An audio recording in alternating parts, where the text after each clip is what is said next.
Na semana passada, eu mostrei como é que a gente fazia a parte de comunicação com os processos. Então, a gente criou aqui as variáveis do processo, ou seja, aquelas variáveis que seriam compartilhadas com o processo, com o CLP que comandaria o processo, com o controlador que comandaria o processo. Essas variáveis foram criadas dentro de um driver, ou seja, eu primeiro criei o driver. O que é o driver? É o subsistema, é a parte do supervisório que vai fazer a comunicação com o dispositivo. E aí, dentro desse driver, eu criei as diversas variáveis. Cada driver tem o seu modo de comunicar. No caso daqui, a gente está usando o driver Modbus, porque o Modbus é um protocolo muito comum entre os CLPs, os de mais baixo, mais simples, até os CLPs mais poderosos hoje ainda utilizam o Modbus de algum jeito. Então, é um protocolo bastante comum, bastante simples, ele é bastante antigo, então também, mas é tranquilo de usar. Esse driver Modbus a gente puxou lá da Ellipse, até para lembrar vocês aqui de onde saiu, é aqueles arquivinhos .dll, então a qualquer momento eu posso buscar o driver, ó, localizar o arquivo e definir que é ele que vou usar. A gente viu como configurar esses drivers, no caso do driver Modbus, a gente viu aqui o que seriam as opções de Modbus. A gente está usando Modbus TCP, que é para trabalhar com internet.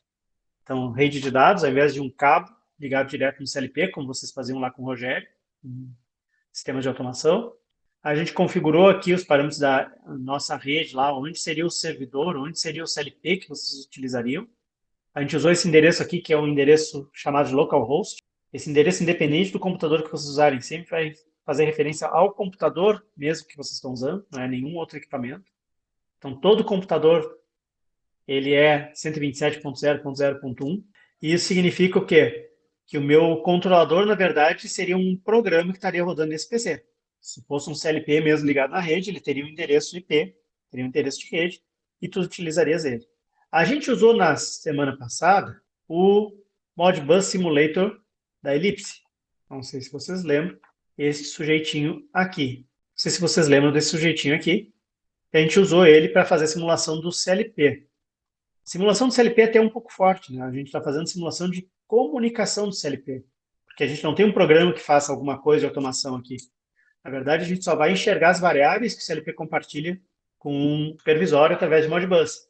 Então, eu tenho aqui as bobinas, que seriam minhas saídas digitais, e tem meus holding registers, ou registradores retentivos, que servem para guardar números inteiros, números reais, mas no caso aqui do Modbus Simulator, a gente está trabalhando só com número inteiro, que é o padrão do Modbus originalmente. A gente viu também que cada variável aqui tem esses 4 parâmetros do Modbus para serem configurados. Na verdade, 3, porque o N3 a gente não, nem usa, deixou zerado. O parâmetro 1 é o endereço do Modbus. Isso aí a gente usa em certos casos do Modbus, mas não o Modbus TCP que a gente estava usando, mas o driver da Ellipse pede, igual no Modbus TCP, que se dê o endereço do dispositivo que a gente está comunicando. Então, nesse caso, eu usei o endereço 1. O segundo parâmetro é o tipo de operação que a gente vai fazer para sincronizar a tag do supervisório com a variável lá do CLP. Essas operações elas estão cadastradas no driver. Então, elas estão aqui cadastradas. Cada operação dessas, usando o driver Modbus, ela vai corresponder a uma função do Modbus específica para ler um dado e uma função do Modbus específica para alterar um dado no CLP. No caso aqui, nós tínhamos duas variáveis que são digitais, são duas bobinas, ou seja, a gente comanda saídas digitais do controlador lá, e por isso a gente usou a operação 6, que era justamente dedicada a mexer com as bobinas de saída. Então, a operação 6 ela é para sincronizar dados digitais com as bobinas de saída. Ela vai usar aquelas funções do Modbus para ler e gravar lá. E depois do parâmetro 1, que é o endereço do CLP, o parâmetro 2, que é qual operação que a gente vai usar para sincronizar, aí a gente só precisa dizer qual é a variável que a gente precisa sincronizar lá no CLP. Ou seja, no meu supervisório, eu estou chamando a minha variável, minha tag saída, e no CLP, ele vai ter o um endereço numérico, e nesse caso aí o endereço 2. Cada variável do CLP vai ter um endereço único, que é meio estranho, porque aqui eu tenho duas variáveis com endereço 1, duas variáveis com endereço 2. Mas o que que acontece? É que cada tipo de variável tem a sua faixa de endereçamento própria. E esse tipo de variável está vinculado à questão das operações. Então, estas três variáveis aqui, vejam que a operação não é a operação 6, é a operação 1, que é justamente usada para a gente ler e gravar números inteiros. Tipo, o Word é para representar um número inteiro. O inteiro, inclusive, sem sinal. Então, só positivo. Então, aqui, ó, na variável vazão entrada, eu estou usando a operação 1, porque eu vou trabalhar com um número inteiro, e ele corresponde ao endereço 1 da faixa das variáveis inteiras. Tem as variáveis digitais que têm uma faixa diferente. A volume está no endereço 2 e é uma operação para trabalhar com números inteiros. Por isso que essas duas variáveis aqui, a saída e volume, apesar de terem o mesmo número de endereço, elas são variáveis totalmente diferentes. Tem dois endereços diferentes. O endereço, no final das contas, é a junção da operação com o número ali do N4. E a vazão medida aqui também. Como eu disse, na semana passada a gente usou o Modbus Simulator para mostrar a comunicação desses sujeitos aqui. Eu acho que eu fui um pouco rápido com vocês e não mostrei agora que eu tinha fechado o Modbus Simulator. Então, se eu testar aqui a comunicação, minhas variáveis ficam cinzas porque eu não tenho ninguém comunicando. Agora vem a parte importante da história, que é o elemento final do nosso trabalho de supervisório. Porque o Modbus Simulator é interessante até um certo ponto, porque é aquela história, como é que tu vai saber que alguma coisa realmente está acontecendo? O ideal seria a gente ter um controlador, um CLP, por exemplo, e ter um processo que o CLP está automatizando. Como vocês fizeram lá com o Rogério, que tinha lá a esteira didática. Mas a gente não tem isso. Nós não vamos ter isso aí em casa, vocês não vão ter uma esteira, muito menos eu. Podia fazer alguma coisa com o Arduino, mas é mais chato, nem todo mundo também vai ter Arduino. Então, nós vamos trabalhar com o seguinte, vamos simular um processo. Como é que a gente vai simular um processo? Eu vou simular um processo através de um software, ou seja, um programa que foi escrito para simular um processo qualquer. Eu fiz um programa e deixei naqueles arquivos que estão lá, aquele zipão que está lá na pasta lá de informática lá do AVA. Esse arquivo se chama volume sim e ele é muito fácil de vocês usarem. Olha só, o que a gente precisa para fazer o volume sim funcionar? Vocês teriam que instalar o Python. Quem não quer instalar o Python e não precisa instalar o Python, pode instalar o Tony, porque o Tony instala dentro dele já o Python. Então, tá tudo em casa. Tanto é que é o que eu vou fazer aqui, ó. Eu escrevi esse programa em outra plataforma, mas eu resolvi testar ela no Tony justamente porque o Tony é muito fácil de instalar. É só baixar lá do site do Tony, instala ele e deu, e está pronto para uso. O que eu fiz? Eu abri o arquivo, vim aqui, procurei lá o meu arquivo, é o volume sim. Eu abri o arquivo volume sim, que é o meu simulador. Eu garanti aqui em executar que eu estava usando o interpretador do Tony, mesmo interpretador do Tony, ou seja, para não ter que instalar nada mais. E quando eu vou rodar ele pela primeira vez, apenas na primeira vez, eu tenho que fazer uma atualização no Tony, uma coisinha pequena. Preste atenção que isso aqui é bem simples, mas você tem que cuidar. Eu vou aqui nas ferramentas, eu vou aqui em gerenciar pacotes, e aqui ele mostra tudo que tem do Python instalado dentro dele. É bastante coisa. Apesar de ser bastante coisa, está faltando dois sujeitos para a gente poder usar o Modbus. Um deles é uma biblioteca de Python que é para trabalhar com Modbus. Esse aqui, o tal do PyModBus. Eu digito aqui e mando pesquisar. E aí, estão vendo aqui? É só clicar aqui e mandar instalar. Aqui não está aparecendo instalar para mim, porque eu já estou com ele instalado. Apareceu a opção de atualizar. Mas para vocês aparecer no lugar de atualizar aqui, vai aparecer instalar. Aí depois de instalado o PyModBus, vai levar um tempinho, porque ele baixa outras atualizações. Vocês vão baixar um segundo módulo chamado Twisted. É só clicar aqui, mesma coisa. Ó. Apareceu para mim a opção de instalar porque ele já está instalado. Atualizar, desculpa, porque ele já está instalado. Mas eu não preciso, no caso, instalar, posso só atualizar. E no caso de vocês, vocês vão instalar e deu. Uma vez com esses dois instalados, eu posso rodar esse programa quantas vezes eu quiser, não preciso mais fazer isso. O Tony já vai ter isso aí certinho para vocês. Quando eu botar esse programa para rodar, e é essa a única coisa que vocês vão ter que fazer, está rodando. Ele leva uns segundinhos, quando aparece a informação aqui em vermelho, quer dizer que ele já está funcionando. Aí a gente pode brincar lá com o supervisório. Como é que eu faço para parar? É só usar o botãozinho de stop. Se eu quiser rodar de novo, vou ali no play. Esse programa já está pronto lá, gente. É só pegar esse arquivo, o volume sim.py, e mandar rodar ele. Para rodar ele, eu preciso desse PyModBus e do Twister. Uma vez com ele rodando, ele vai fazer as vezes lá do Modbus Simulator, só que com uma vantagem.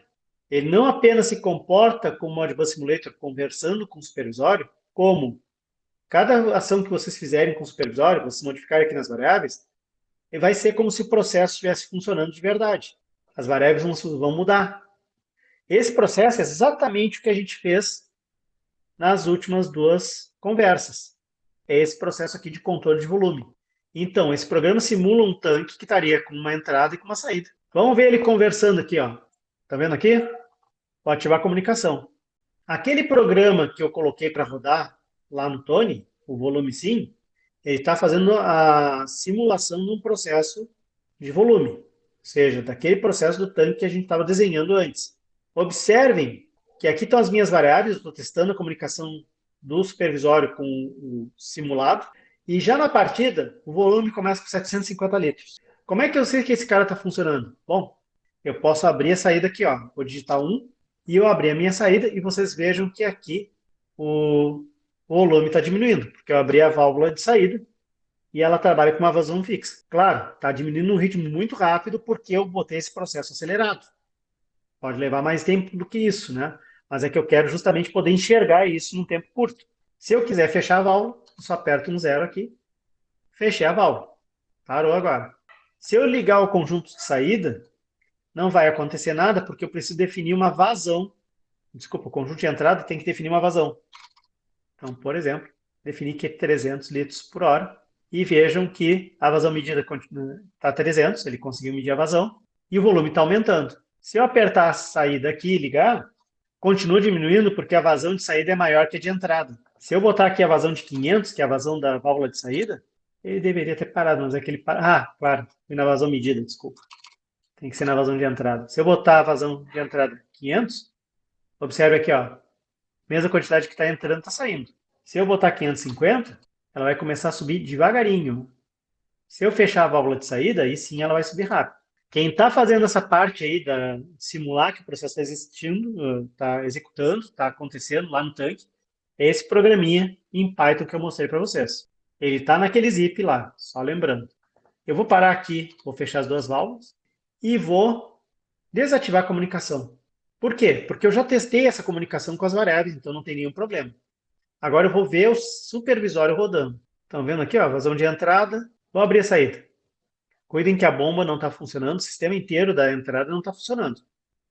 E meu volume está baixando. Se eu ativar aqui a entrada, meu volume vai parar de baixar e começar a subir devagarinho. Aqui era para estar os dois sujeitos verdes, mas a gente, na pressa lá da aula, eu acabei fazendo só esse aqui mudando. Mas é o mesmo processo para fazer aqui, assim como é o mesmo processo para fazer toda essa linha aqui, ficar verdinho.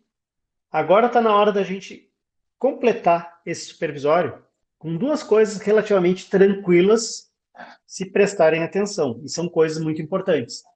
Que é aquela história. Supervisório pressupõe que tu está adquirindo dados e que tu vai ter um operador olhando ali, né? Monitorando aí a planta. Mas tem aquelas horas em que o operador pode dar aquela cochilada, ou o cara é humano, vai ter que ir no banheiro, alguma coisa assim, ele pode sair da tela e nesse meio tempo acontecer algo ruim. Existem mecanismos que permitem a gente automatizar esse monitoramento. Um desses mecanismos é o alarme. E eu vou justamente mostrar para vocês essa questão do alarme e uma segunda coisa que é a questão de histórico, que é para tu armazenar os dados ao longo do tempo. A gente já está com o nosso supervisório, vamos dizer assim, a parte de monitoramento e comando e tudo, está tudo pronto. Não tem muito mais o que se mexer aqui. Eu não sei se vocês repararam que eu coloquei aqui um componentezinho que a gente chama de spin button. Esse aqui é o desafio, eu vou deixar para vocês se virarem para descobrir como é que usa. Esse aqui tem que estar no trabalho de vocês. Esse aqui é o único desafio que eu vou deixar para vocês, assim, se virarem, para estudar um pouco o elipse. Mas o que eu vou entrar agora, primeiro, vai ser a questão do histórico. Depois eu vou para lá. O histórico, gente, nada mais é do que ficar guardando o valor de alguma variável num banco de dados. E, claro, banco de dados é uma coisa complicada, é uma coisa que, por exemplo, no TADES é uma disciplina de um semestre, no integrado lá de informática de um ano. porque existe uma série de coisas importantes a respeito do banco de dados. No caso do Ellipse, a gente trabalha com uma versão bem mais simplificada e automatizada do processo. Então, para nós, é uma relativa barbada. Para eu criar um histórico, então eu preciso primeiro ter um banco de dados. Quando eu crio um banco de dados, tem que vir aqui, ó, na parte de banco de dados, inserir um banco, que nem aquele inserir drive, inserir um banco aqui no projeto. Está criado o meu banco de dados aqui. Não tem nada para mostrar no banco de dados. Eu vou colocar aqui, vou até mudar o nome dele, eu vou dizer assim, BD dados processo, só para dar um nome diferente. A gente configura o banco de dados com o botão das propriedades, que nem a história das associações. Aí, eu posso criar um banco de dados que o Ellipse vai gerenciar sozinho, ou eu posso acessar um banco de dados que já existe, que é um outro software que vai gerenciar, que é o tal do Sistema Gerenciador de Banco de Dados. Qualquer empresa que se preze ter um sistema de informação hoje tem um desses softwares de gerenciador de banco de dados. E tem softwares bastante sofisticados. Mas, se a gente não quer e quer trabalhar com uma coisa simplinha, dá para trabalhar com o que ele chama de Access. O E3 suporta 3 tipos. O Access, o Oracle, que é um banco de dados extremamente poderoso, e o Microsoft SQL Server. Esses dois aqui são externos ao Ellipse. Então, teria que ter um banco rodando e a gente vai só conversar com esse banco de dados. No caso do Access, ele é interno ao Ellipse, então ele que vai gerenciar tudo sozinho. Eu preciso definir qual é o arquivo, então eu vou botar ali na minha pasta aquela, eu vou lá para o Drive Y, que é onde está o meu projeto, tentar botar tudo ali, né? 2020, informática, processo volume, tá aqui. Eu vou criar meu BD, meu banco de dados, o processo. .mdb, que é o nome que ele usa lá. Eu posso dar uma senha, que aí vai só eu posso acessar esse banco. Eu vou ter que sempre entrar com essa senha. Não vou fazer isso. Assim como não vou fazer nem usuário, nem senha, isso aí é mais com os outros sistemas externos. Quando eu fizer teste de conexão, ele vai te dizer que a conexão foi bem sucedida porque ele criou o banco de dados, ele gerencia sozinho o banco de dados, então não tem problema nenhum. Essa questão de conexão seria mais se a gente trabalhasse com Oracle ou com SQL Server. Mas, a princípio, eu tenho um banco de dados já funcionando. Isso aí em nada é a mesma coisa até o momento. Porque a gente precisa guardar coisas aqui. A gente pode usar os alarmes para guardar dados ou pode usar também os históricos para guardar esses dados. Como é que eu vou fazer isso? Vejam que agora me apareceu aqui algumas outras opções, ó, não só o banco de dados, mas apareceu inserir histórico, storage e fórmula. Isso aqui já é um pouquinho mais avançado, esses dois. Eu quero ver o histórico. Estão vendo aqui? Processo volume? Mesma coisa, inserir um histórico aqui. Aí ele cria para mim este objeto, este componente, que é o histórico. Esse histórico é formado pelo quê? Por vários campos, vários dados. Eu vou definir quais são os dados que eu vou querer guardar historiados, ou seja, com informação de tempo passando. Vejam que justamente por ele ter que guardar esses dados ao longo do tempo, um campo que ele tem que guardar justamente é o quê? É o timestamp que a gente chama, o momento em que a coleta de dados foi feita, o momento que a gravação dos dados foi feita. E a partir daí, eu só tenho que acrescentar os novos dados. Primeiro, eu vou vir aqui nas propriedades e vou definir aqui, ó, quem é o meu servidor de banco de dados. É a única coisa que eu tenho. Eu criei um banco de dados antes, né? Então, é aqui que eu vou usar esse banco de dados. Qual é o nome da tabela? Tabela seria uma unidade do banco para eu guardar os dados. Eu vou chamar de processo. Olha aqui, ó, o intervalo entre registros. O que é esse intervalo entre registros? Isso aqui é de quanto em quanto tempo ele vai guardar os dados, ele vai atualizar os dados no banco de dados. Ali está de segundo em segundo, certo? Eu vou manter de segundo em segundo porque a gente está trabalhando com escala de tempo bem rápida para poder ver as coisas acontecendo. Uma vez apertado o botão gerar tabela, ele vai criar essa tabela para mim. Eu vou definir quais são os elementos que eu quero guardar no banco de dados. E aí, gente, ele vai começar a guardar de segundo em segundo o que ele adquirir de dados. Isso pode crescer bastante. Se eu tiver muitas variáveis para guardar, isso pode crescer ao longo do tempo bastante. Então, eu tenho uma opção de descartar aqui, ó, os dados que se passarem, por exemplo, de 1 mês, 6 meses, 3 semanas. Tu escolhe ali o que tu queres. Então, tu apagas os dados antigos. Tu podes também, se tu não queres apagar os antigos, pode mover para uma outra tabela de backup esses dados antigos e fica só com os dados mais novos. Mas mesmo assim, tu tem os dados antigos para trabalhar. Não vou fazer isso nesse momento. A gente vai trabalhar com coisa pequena. E eu vou aqui criar o gerar tabela. Ele vai criar para mim um cara chamado processo. Ah, não tenho dados ou links. Perfeito. Então, vamos criar aqui o que vai ter no meu histórico? Eu vou enxertar um novo campo, um novo dado. Eu posso criar aqui índices ou chave primária, não é o caso aqui.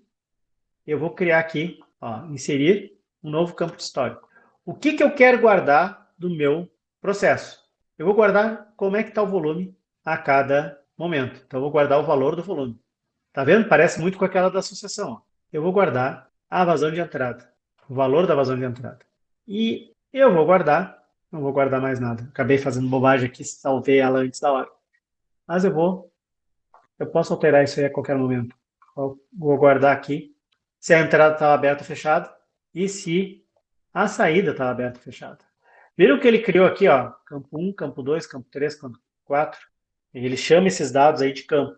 Então, de segundo em segundo, esse sujeito vai guardar esses valores aqui, mais o momento que eles foram lidos, e dar esses nomes para eles. Isso aqui não fica legal, eu vou mudar o nome aqui. Vou chamar esse cara aqui de vazão. Vou chamar esse cara aqui de entrada. Vou chamar esse cara aqui de saída.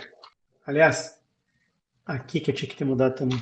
O nome da variável é importante para a gente se achar depois. A partir desse momento, eu só preciso agora atualizar meu banco de dados. Vou gerar aqui. Eu tenho um banco de dados que vai guardar, então, esses 4 dados a cada segundo, guardando no momento que eles também foram guardados. Se eu botar esse cara para rodar, vocês nem vão perceber a coisa acontecendo, mas o banco de dados está funcionando. O banco de dados está lá funcionando. Como é que eu sei que ele está funcionando? Porque eu devo enxergar aqui no meu... E aqui eu tenho o tal do arquivo processo.mdb. Esse arquivo é o banco de dados que foi criado. Esse cara aqui criado é automaticamente atualizado. Ah, mas isso aqui não me adianta nada. Mais ou menos. A partir desses dados ali, a partir daquele arquivo, se eu tenho acesso àquele arquivo, não precisa ser nem pelo Ellipse. Eu posso fazer várias análises de dados e saber o que está acontecendo. Porque vai se guardar a data e a hora em que o dado foi lido. Então eu posso saber o que houve, o que aconteceu. Isso é útil para a gente ver como as coisas andaram acontecendo durante o processo. No caso de um problema, eu posso fazer uma auditoria, então eu posso inclusive fazer um playback, tem um recurso de playback no Ellipse, nós não vamos ver isso, infelizmente. E eu posso, inclusive, pegar esse cara com outro software e fazer uma análise de dados e fazer, por exemplo, uma leitura para manutenção preditiva, por exemplo. Isso aí está cada vez mais sendo utilizado atualmente. Mas e se eu quero ver no meu próprio supervisório esses dados? Eu tenho como? Eu tenho. Eu tenho uns componentes mágicos aqui, ó. O alarme, o browser e o chart. O browser é um componente que te mostra os dados de um histórico. Os dados de um banco de dados, melhor ainda. Então eu posso usar para vasculhar qualquer coisa de dados. Vejam que eu botei ele aqui, apareceu essa janela aqui, e aí eu tenho que olhar nas propriedades como é que eu vou fazer. Para trabalhar com as propriedades, eu tenho que fazer uma consulta. Então vou aqui configurar essa consulta. Ele vai pedir assim, qual foi o banco de dados que tens, onde tu tem que buscar os dados. Qual é o nome do lugar onde estão os dados, no meu caso ali é processo, e quais são os dados que eu quero. Eu quero saber a data e a hora, e eu quero saber o volume. Vamos fazer uma consulta bem simples. Vejam que eu só selecionei os campos aqui e já aparece aqui embaixo o que eu quero mostrar. Eu posso fazer um teste para ver se está tudo certinho, apertando esse botão aqui de consulta na visualização, ele vai me mostrar os dados que estão guardados lá no banco de dados. Então, eu defino aqui os campos, o que eu quero mostrar no meu browser, e, mais do que isso, eu defino a ordem também. Por exemplo, eu quero ordem descendente, por tempo. Então, o mais recente vai ser o primeiro, o mais antigo vai ser o último. Aqui eu posso também definir qual seria a cor de cada campo, eu posso definir se vai ser alinhado à esquerda ou à direita, as firulas ali, porque parece uma tabela aqui do Excel, uma planilha do Excel. Isso aqui nem é tão interessante para mim no momento. Mas o que eu fiz aqui foi o quê? Criei uma consulta, configurei a consulta. Ao configurar a consulta, eu disse quais são os dados que eu quero do meu banco de dados. Agora vamos ver esse sujeito. Então vejam aqui, ó, que eu consigo olhar agora os valores que o sistema está aguardando no meu processo. Se eu ligar aqui a saída, eu não botei em atualização automática, isso é um defeito que eu tenho aqui no meu programa. Eu vou parar aqui e vou configurar aqui na saída que ele atualize de tempos em tempos. Cadê as opções? Aqui, ó. Atualizar a cada 2 segundos. Agora ele vai fazer isso automaticamente. Então observem vocês aqui, ó. Tá com 607 Agora eu vou ligar e a cada 2 segundos ele vai atualizar aqui. Então deve aparecer daqui a pouco. Os dados vão se atualizando. Só que como é de 2 em 2 segundos, não aparece muito rápido, né? Como está aqui no sujeito. Mas eu consigo ver os dados ao longo do tempo. Então, se eu tivesse que ver, por exemplo, chegar de manhã, o chefe de operação lá tivesse que ver o que aconteceu, ele poderia resgatar esses dados aqui. Mas não fica legal ver esses dados. É muito número, né? Então, eu tenho outra opção, que é o chart. O chart me mostra através de um gráfico. Eu vou lá nas propriedades e faço parecido com o browser. Eu vou configurar, aqui eu tenho como configurar as firulas, que são o título do gráfico, para botar aqui em cima, legendas e tudo mais, tem um monte de coisa aqui interessante. Mas me interessa saber assim, ó, vou começar pela consulta. Eu não tenho nenhuma consulta, então vou criar uma consulta. Ele vai perguntar qual é o banco de dados. Esse processo é o mesmo que eu fiz lá no browser. Onde que está nesse banco de dados os dados que eu quero ver? Que dados que eu quero ver? Eu quero ver a data e a hora, preciso dele para botar lá embaixo, e quero ver o volume, que nem eu fiz no anterior. Agora, eu quero fazer o seguinte, aqui eu tenho meus eixos, ó. Eu posso botar um eixo horizontal e um eixo vertical, eu posso configurar eles ali. Eu já tenho um eixo configurado, ele está dizendo aqui, ó, como é que ele vai ser, quais são os elementos que vou ter. Ele vai estar na base ou ele vai estar no topo, esse eixo aqui. Se ele vai ser espelhado, vai estar dos dois lados. Quais são as cores da escala? Qual é a escala que eu vou ter? Como a gente está trabalhando com um intervalo de tempo, eu vou deixar como ele está aqui, que já está pronto. Aí eu vou para as penas. Pena é um nome esquisito, mas é para dizer qual é a linha de gráfico que eu quero. Eu vou adicionar uma linha, e aqui eu posso escolher. Ó, tempo real é aquilo que eu estou lendo direto do CLP. O histórico é o que está no banco de dados. O histórico em tempo real quer dizer que tu, ao mesmo tempo, vai buscar os dados do banco de dados, então, para fazer, por exemplo, de, sei lá, 24, 36 horas, uma semana, esse aí é interessante, e ao mesmo tempo ele está completando o histórico com os dados que tu está lendo. Eu vou trabalhar desse jeito aqui. Aí eu posso definir o estilo da pena. Por exemplo, a cor que eu quero é um azul, o estilo do traço está aqui, eu quero, por exemplo, uma linha mais grossa. Aí está feito minha pena. O que eu quero agora saber é o seguinte: quem vai ser o dado que eu vou mostrar? Eu vou mostrar o meu volume variando no tempo. É isso que eu disse que eu quero fazer. Que consulta que eu vou mostrar? Eu vou mostrar a consulta 1, que pega os dados do volume do banco de dados. Esse aqui vai pegar os dados do CLP, os dados na hora. Esse outro vai pegar os dados do banco de dados correspondentes ao volume. Melhor, aqui eu tenho que definir qual é o campo, desculpa. Agora, estamos com praticamente tudo resolvido. Eu posso agora ver meu gráfico. Não vou botar nada ali e vamos ver esse cara acontecendo. Vamos lá, faltou ativar alguma coisinha aqui. Não estão aparecendo os dados aqui. Mas estão vendo que ele está se mexendo, né? Tem só que definir aqui o finalzinho, os finalmente dele. Deixa eu ver o que eu esqueci aqui. Isso aqui não interessa muito. Aqui é só título, não é problema. Aqui o eixo horizontal já estava configurado. Não tem mais nada aqui do eixo horizontal para configurar. Link do eixo horizontal, não. Faltou escrever aqui. Campo do eixo horizontal. Esse cara que estava faltando, desculpe. Que eu quero ver ele variando no tempo. Vamos lá, então. Deveria estar aparecendo os dados do volume. Por que ele não está aparecendo? Ah, porque está fora da escala. Olha aqui, ó. Na pena, no gráfico, nos eixos, eu tenho que ver quais são as escalas que estou usando. Então, onde é que está a minha escala? Está aqui, ó. Escala de menos 100 a 100. Mas o meu gráfico deveria mostrar 0 a 1000, porque é o volume do tanque. Olha lá. Agora está mostrando o meu tanque. O volume, eu vou ativar a entrada para começar a entrar mais líquido. E vejam que aqui está aumentando regularmente. Vou parar a entrada, vou abrir a saída. Então, agora eu tenho como ver o tempo passando aqui. Claro, a minha escala de tempo está pequena, mas eu posso mudar os parâmetros para ele poder mostrar, por exemplo, 24 horas. Então é bastante coisa, né? Eu consigo olhar como é que as coisas não só estão acontecendo neste exato momento, que é o que eu estou vendo aqui nesta tela, mas com esses dois sujeitos aqui eu posso estar vendo o que aconteceu antes também. Então é uma coisa bem poderosa para a gente poder avaliar o comportamento do processo ao longo do tempo. O gráfico, ele não precisa, e isso tem que ficar bem claro, esse gráfico ele não precisa do banco de dados. Vejam que ele pode mostrar só os dados que foram coletados naquele instante. Mas colocar com banco de dados é legal porque tu consegue pegar medidas de tempos, né, de instantes, de intervalos bem maiores, coisas que já se passaram. Então, recapitulando, o que a gente fez aqui? A gente criou um banco de dados, veio aqui, criou um banco de dados. Depois de configurado o banco de dados, a gente criou um histórico, e esse histórico, os dados vão ficar armazenados naquele banco que a gente criou. Depois que eu criei o histórico, eu usei este componente para ver os dados brutos, vamos dizer assim. Eles estão lá sendo mostrados numericamente. E usei este componente para mostrar os dados de forma gráfica. É um pouco xarope de configurar, vocês viram ali, mas são ferramentas bem úteis para ver o comportamento ao longo do tempo. Isso aqui, por si só, já é uma coisa bem interessante. O que eu vou mostrar agora é um pouco mais interessante ainda, que é a questão dos alarmes. Aquilo que eu estava comentando antes. Quem está monitorando lá, quem está supervisionando a planta lá, o operador, ele é um ser humano. Então, eventualmente, ele pode precisar se afastar para ir no banheiro, para pegar um lanche, pode estar com sono, acontece. E ele pode perder alguma coisa.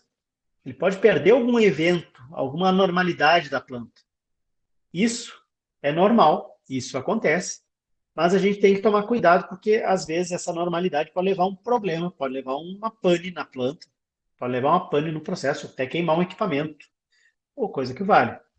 O histórico é útil para saber o que houve caso isso aconteça. Mas mais útil do que isso é registrar legal e fazer algumas ações quando esses eventos ocorrerem. Como é que a gente pode fazer isso? A gente tem justamente esses sujeitinhos aqui que são fundamentais, os alarmes. Quando eu criei esse supervisório, no assistente eu pedi para criar um servidor de alarmes, que é o que tu precisa para gerenciar todos os alarmes de um supervisório. E ele também tem um configurador de alarmes aqui. Nesse configurador de alarmes, eu posso inserir diversos tipos de alarme aqui, que são os legais que a gente vai trabalhar. O alarme analógico é aquele que a gente utiliza quando a gente tem que verificar coisas entre mínimos e máximos. Por exemplo, eu quero um alarme que me avise quando o tanque estiver num volume muito baixo ou num volume muito alto. O analógico é para isso. O de taxa de variação, ele verifica se a variação é muito mais rápido do que está esperado. Ou seja, se o volume está crescendo ou decrescendo muito rápido em relação ao que se espera. Pode ser por algum problema, por exemplo, como um vazamento. Quer dizer, a saída está aberta, mas também está vazando muito rápido. Se está vazando mais rápido que a válvula de saída, quer dizer que tem alguma outra coisa ajudando a descer o nível. O alarme digital é o que o nome diz. É para aquelas variáveis on ou off. Então, ela vai te alertar quando alguma coisa for ligada ou quando alguma coisa for desligada. Esses três aqui são os mais comuns. A gente tem um alarme discreto, que é um pouco mais sofisticado. Ele permite tu definir alarmes por faixas. Então, se acontecer alguma coisa entre tal e tal faixa de valor, ele vai ter um alarme. Entre tal e tal faixa de valor, outro alarme. E o alarme de banda morta, bom, melhor eu demonstrar isso. Eu vou começar pelo analógico, que ele é bem simples. Eu criei um alarme analógico. Vejam que ele só criou aqui embaixo. E eu vou criar um alarme analógico e vou definir as propriedades dele, dizendo assim, primeiro, o que eu tenho que monitorar? Qual é a minha fonte? É o valor do volume. Então, eu quero saber qual é o valor. Eu vou ficar monitorando o valor do volume. É isso que eu quero saber. Aqui não tem coisa bem peculiar. Esses caras aqui são só para mostrar propriedades que tem no alarme. E aí vem a parte importante. O analógico tem 4 faixas. A baixa, que é a low, a alta, que é a high. Então, seriam alarmes para nível baixo ou nível alto, mas não críticos. Então, por exemplo, aqui eu poderia botar que meu baixo seria 250, o meu alto seria 850, por exemplo. Mas ainda assim, é só para dar um alerta. Aqui é o nível muito baixo, que ele chama de low. O nível baixo é para tu ficares atento. O nível muito baixo quer dizer que tu está esperto de algum problema. O nível alto também tem o equivalente nível muito alto, que é o high, que é o nível que te diz assim, é um altíssimo problema. Claro, isso depende muito do que tu queres considerar que teu alarme é. Então tem aqui, ó, severidade. High quer dizer que é uma severidade alta. Então quer dizer que esse teu alarme é preocupante. O critical quer dizer que ele já passou do nível do preocupante, ele é um problemão. Então, eu posso definir, por exemplo, um alarme como high ou um alarme como crítico. Então, é o meu caso aqui, ó. Estou dizendo que o high, ele é um preocupante, mas ainda dá para gerenciar. O high, eu estou dizendo que ele é crítico, então é um problemão. Ele vai causar problemas se não for imediatamente corrigido. E eu tenho depois também os níveis médio e baixo, só para dar aquele sustinho, digamos assim. Um alarme, ele pode exigir que o operador reconheça ele. Quando isso acontece, isso também é registrado. Por que isso é importante? Para também saber o comportamento do operador da planta naquele momento. Se um alarme disparou e ele não foi reconhecido, que é o tal do AC, isso significa que o operador não está prestando atenção. Então, se algum problema ocorrer, eles vão saber na hora de fazer a auditoria o que aconteceu. E aqui está a minha habilitação. Eu posso definir os 4 alarmes, 4 níveis de alarme, mas se eu não habilitar, ele não vai monitorar ninguém. Agora eu estou habilitando os 4, ele vai monitorar todo mundo. Quando eu fizer isso aqui, eu já tenho meu alarme montado. Ao trabalhar aqui, ele não vai mostrar absolutamente nada, nada aconteceu. Mesmo que eu baixe aqui, eu botei 250 como nível low, vamos botar aqui. Vejam que não apareceu nada aqui. Eu tenho um outro componente aqui, que é o E3 Alarme, que ele é importante nessa célula de operação, porque ele mostra todos os alarmes que o sistema está gerando. Esses alarmes ficam armazenados, gente. Então vejam, quando eu rodar esse cara aqui, ó, vejam que aqui deveria estar aparecendo o alarme, que eu não botei aqui a configuração do meu servidor. Então vamos configurar ele.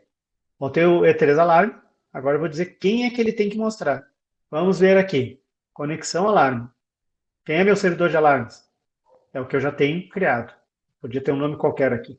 Agora sim, agora ele vai mostrar vários campos de informação sobre os alarmes. Tá vendo que ele está acusando aqui, ó? O alarme foi reconhecido? Não. Está vermelho, quer dizer que ele está ocorrendo. Vejam que eu tenho a opção de fazer login e senha, a gente não vai ver isso no Ellipse, mas a gente tem a opção de fazer login e senha, e aí fica registrado o operador que estava na hora. A área, porque eu posso separar por áreas o alarme. O nome da condição, o que quer dizer isso aqui? Olha, o nome da variável era nível. O alarme está ativo? Eu posso botar uma mensagenzinha aqui, e tem outros dados aqui que eu posso depois configurar do jeito que eu quiser. Vou mostrar agora, em seguida, ele para vocês. Mas vejam, esse alarme está vermelho porque ele não foi reconhecido pelo operador. Como é que o operador faz? Ele tem que clicar no alarme, vir aqui nos reconhecimentos, e eu vou reconhecer esse alarme que eu selecionei, ou todo mundo. Eu vou reconhecer o alarme. Então, o alarme foi reconhecido, ele fica azul. Eu estou diminuindo mais o nível ainda. Tem que aparecer o alarme crítico. Ó. Agora sim. Alarme de nível muito baixo. Vejo que ele agora vai aparecer aqui, ó, lolô.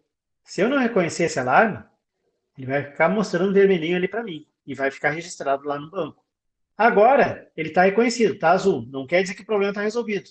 Vejam bem isso. Quer dizer apenas que o operador sabe que está acontecendo alguma coisa. Agora, a resposta é do operador ver se isso aí está acontecendo. Vejo que quando eu aumentei aqui o volume, eu saí da condição do low, voltei para a condição low, e apareceu outro alarme de novo. E quando ele saiu, ó, do mínimo, a região ficou preta dizendo assim, ó, esse alarme já se resolveu. Eu já estou fora da região crítica. Eu posso reconhecer. E aí meus alarmes ativos somem. Então, essa questão do alarme serve para essas duas coisas. Uma, chamar a atenção aqui. Tu tens outras opções de, inclusive, fazer componentes, cores desses alarmes mudarem, a cor da tela que mudar e coisa assim. É uma coisa bem interessante de se fazer. E isso aqui fica registrado lá. Da mesma maneira aqui, ó, eu vou fazer disparar aqui o alarme de nível alto. Ó, tá chegando perto. O alarme deve disparar nos 850. Vendo que está disparado aqui. É um alarme de nível alto. Onde é que está o high? Aqui. Se eu continuar sem reconhecer o alarme, ele continua vermelho. Ó, e lá nos 950, ele foi para high. Esses alarmes todos, cada mudança ele está guardando lá. E está guardando também que eu não reconheci o alarme, quer dizer que eu não tomei ciência. E está aqui o meu reconhecimento. O alarme ainda está ativo. Ele só vai deixar de estar ativo quando eu diminuir aqui o suficiente. Ó, aí ele deixou de estar ativo e em seguida ele vai sumir quando eu reconhecer. Então, esse sistema de alarmes aqui, ele não só serve para o cara ficar monitorando, porque quando aparece uma mensagem aqui, tu sabe que a coisa é muito séria, diferente daqui, mas também para registrar o que está acontecendo na planta, situações anormais. A gente viu aqui o alarme analógico. A gente tem outros alarmes. Por exemplo, a gente tem, como eu comentei, o alarme digital. Eu criei aqui um alarme digital, eu vou configurar ele. No caso do alarme digital, a mesma coisa. Eu tenho que definir que variável que eu vou monitorar. Então, eu vou pegar lá no CLP, eu vou monitorar, por exemplo, a saída. Eu quero que dê um alarme cada vez que alguém abrir a saída. Porque a saída não tem que ser aberta assim no mais. Aí eu vou fazer minhas definições do digital. Eu vou habilitar o alarme, quer dizer, ele começa a funcionar. Lá naqueles 4 alarmes eu tinha um habilitar do ladinho de cada condição. E aqui eu vou dizer assim, ó, quando for true, vai disparar o alarme. Lá no outro também tinha como fazer isso aqui, ó. Mandar uma mensagem personalizada, colocar uma severidade, vou botar ela como severidade média, porque não era um grande problema, por exemplo. Aqui tá, ó, pede para dar reconhecimento. Aí eu posso também botar uma mensagem de volta ao normal, que também tinha lá. Quando tudo se resolver. Na questão da espera, é só para dizer assim, ó, antes de disparar o alarme, espera um tempinho, alguns milissegundos, alguns segundos, porque vai que isso aí foi um falso. Por exemplo, eu tenho sensores lá que são meio sensíveis, meio ruidosos, pode acabar dando falso positivo. Então eu posso dar um tempinho para ele ver se foi só um ruído. Como é o caso de uma situação ideal aqui, não vou nem estressar com isso. Então, agora tem 2 alarmes, o analógico e o digital. Esse digital está ligado à saída. Então vejo que se eu abrir aqui a saída, ó, apareceu o alarme. Fechei. O alarme continua aqui porque ele não foi reconhecido. Mas eu estou conseguindo ver o que está acontecendo a cada momento. Nós já estamos bem adiantados na hora. Eu só quero finalizar aqui e mostrar um último alarme. Seria um último alarme aqui. Seria esse aqui de banda morta. A mesma coisa tem aqui, ó. Só que eu vou fazer com a vazão. Vou fazer uma diferente. Eu só tenho que definir aqui o que, que eu vou fazer. Vou habilitar e vou dizer aqui, ó, meu set point seria a vazão de entrada, meu ideal. Meu set point deveria ser uma outra variável. E a banda morta é justamente disso aqui. Eu disse aqui que o que eu vou monitorar é a vazão de entrada, certo? E aqui eu estou dizendo que eu vou comparar a vazão de entrada com a vazão medida. E vai disparar um alarme sempre que a diferença dos dois for maior que, por exemplo, 10. É isso que é o alarme de banda morta. Tu diz qual seria um valor ideal para uma variável, ela vai estar armazenada em outra, valor ideal, valor do set point, e o alarme vai disparar cada vez que tu passar desse limite. A diferença entre os dois for maior que esse valor aí que tu definires. Isso aí é prático, por exemplo, para situações como eu estava colocando aqui, que eu acabei invertendo. Imagina assim, eu defini a minha vazão, mas eu não sei se essa vazão está sendo alcançada. Posso ter um problema de entupimento de linha, posso ter um problema da válvula estar com problemas. Então, eu poderia medir a vazão, que é o caso da vazão medida, e poderia comparar com a vazão que eu defini lá no meu set point. Se a diferença dos dois for X, então quer dizer que tem alguma coisa errada na minha linha. Então, o alarme de banda morta serve para isso, entre outras coisas. Temos aí, então, vários modelos de alarme. Esse aqui eu não vou nem manter, porque esse aqui não é prático para essa situação aqui. Só quis ilustrar, tinha falado sobre ele. Mas os mais utilizados realmente são alarme analógico e digital, principalmente para a gente ver limites, né? No caso do analógico. E do digital para ver alguma coisa que foi ativada sem que a gente quisesse. Eu sei que teve bastante coisa aqui para ver. Na verdade, são 2 conceitos que são importantes nos supervisórios, que é o conceito de histórico e o conceito de alarme. São os 2 conceitos complementares na questão de IHM e comunicação. Mas tinha que ser visto. A ideia é a seguinte: a gente vai terminar por aqui e o que a gente vai fazer em termos de trabalho é simplesmente terminar essa implementação. O que eu quero que vocês façam? Vocês vão, primeiro, incorporar este componente aqui, que vai fazer a vazão mudar também, quando tu apertar a setinha para cima e para baixo. Como está aqui, ó. Isso aqui eu vou deixar para vocês se virarem. Estão vendo? Estou apertando aqui, ele está mudando, está variando de 10 e 10 para cima, 10 e 10 para baixo. Esse aqui é o componente Spin Button. Então, eu quero que vocês me montem uma tela dessas e acrescentem o Spin Button. A gente já tinha montado essa tela lá nas outras conversas. Fora isso, esse supervisório vai ter que conversar com o volume sim.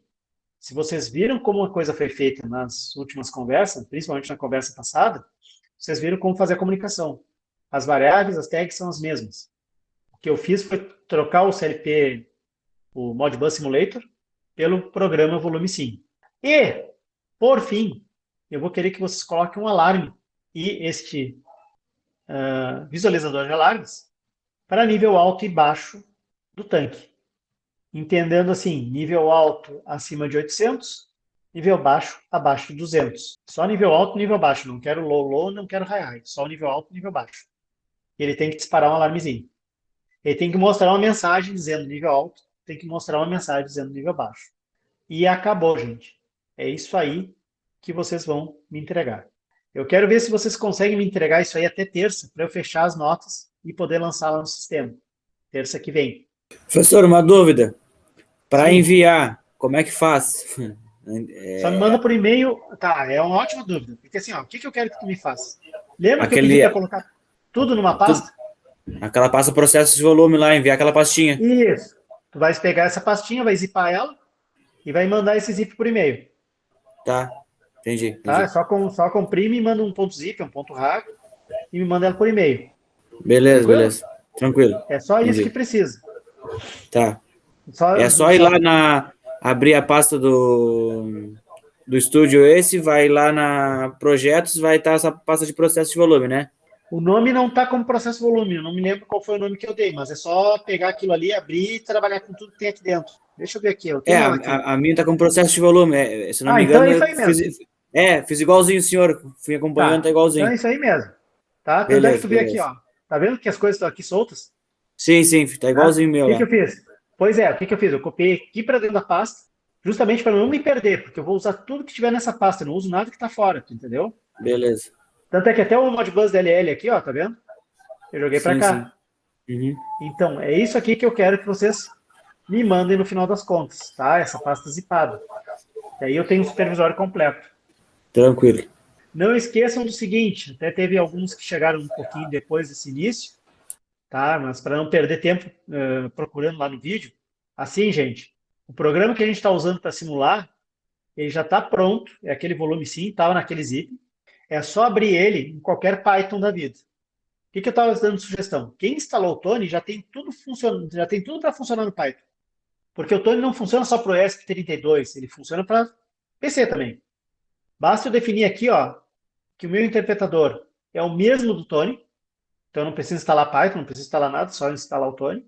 E antes de rodar a primeira vez, eu vou vir aqui nos gerenciadores de pacote e vou procurar pelo PyModBus e vou instalar ele. O meu já está instalado, por isso que ele pede aqui atualizar ou desinstalar. E um outro sujeito chamado Twisted, que também ele vai perguntar aqui para mim, ó, primeirão aqui, ele vai perguntar para mim se eu quero atualizar, porque isso é uma versão nova. Para vocês ele vai perguntar se ele quer atualizar. Vocês instalarem esses dois sujeitos, leva uns minutinhos que ele vai procurar esses dados. O programa só precisa ser aberto e clique, botar para rodar. Do que aparecer essa mensagem vermelhinha aí, ele já está funcionando e é o meu processo virtual. Mais Professor, alguma outra dúvida, dúvida. amigos? Outra dúvida. Oi. Eu estou abrindo o Tony aqui e essa aba da ferramentas não estou conseguindo entrar no gerenciador de pacotes. Tá, vamos ver o seguinte. Tu veio no executar primeiro, Não. selecionar esse interpretador Ah, tá. Selecionando o interpretador. e ver se ele está no mesmo que o Tony. Não, não tá. Então Ah, seleciona esse aqui. tá. Parei. Ah, não, já faz agora mesmo para a gente ver se vai. Que aí eu já mato essa charada, se está com algum problema no teu Tony ou não. Não, o meu não aparece esse Tony padrão aí. Não Interpretador. aparece? Não. O mesmo que está. O que ele aparece aí para ti? Ele está em inglês, por Aparece. acaso? Não. Tá aqui o Python 3 remoto, SSH, MicroPython SSH, Ah, daqui para MicroPython. baixo? É. Esse o Procura primeiro se não ele não tem. está aqui para baixo. Procura se ele não está Não. aqui para baixo. Tá Não? aqui sim. Eu tô rateando, professor. Tá aqui. Tá Tá. aqui. É que Tá. ele bota Achei. o primeiro que ele mostra é o que ele está selecionado. Sim. Era uma fase grande e acabei não prestando atenção. Tá. E aí sim, aí tu vê se aqui nas ferramentas o gerenciar Deixa eu pacotes ver agora. funciona. Ah, Ah, como o meu tá agora rodando. abriu. Agora abriu? Então Agora tá, é abriu. só pegar ali Show. os dois. Tranquilo? Beleza. Tranquilo.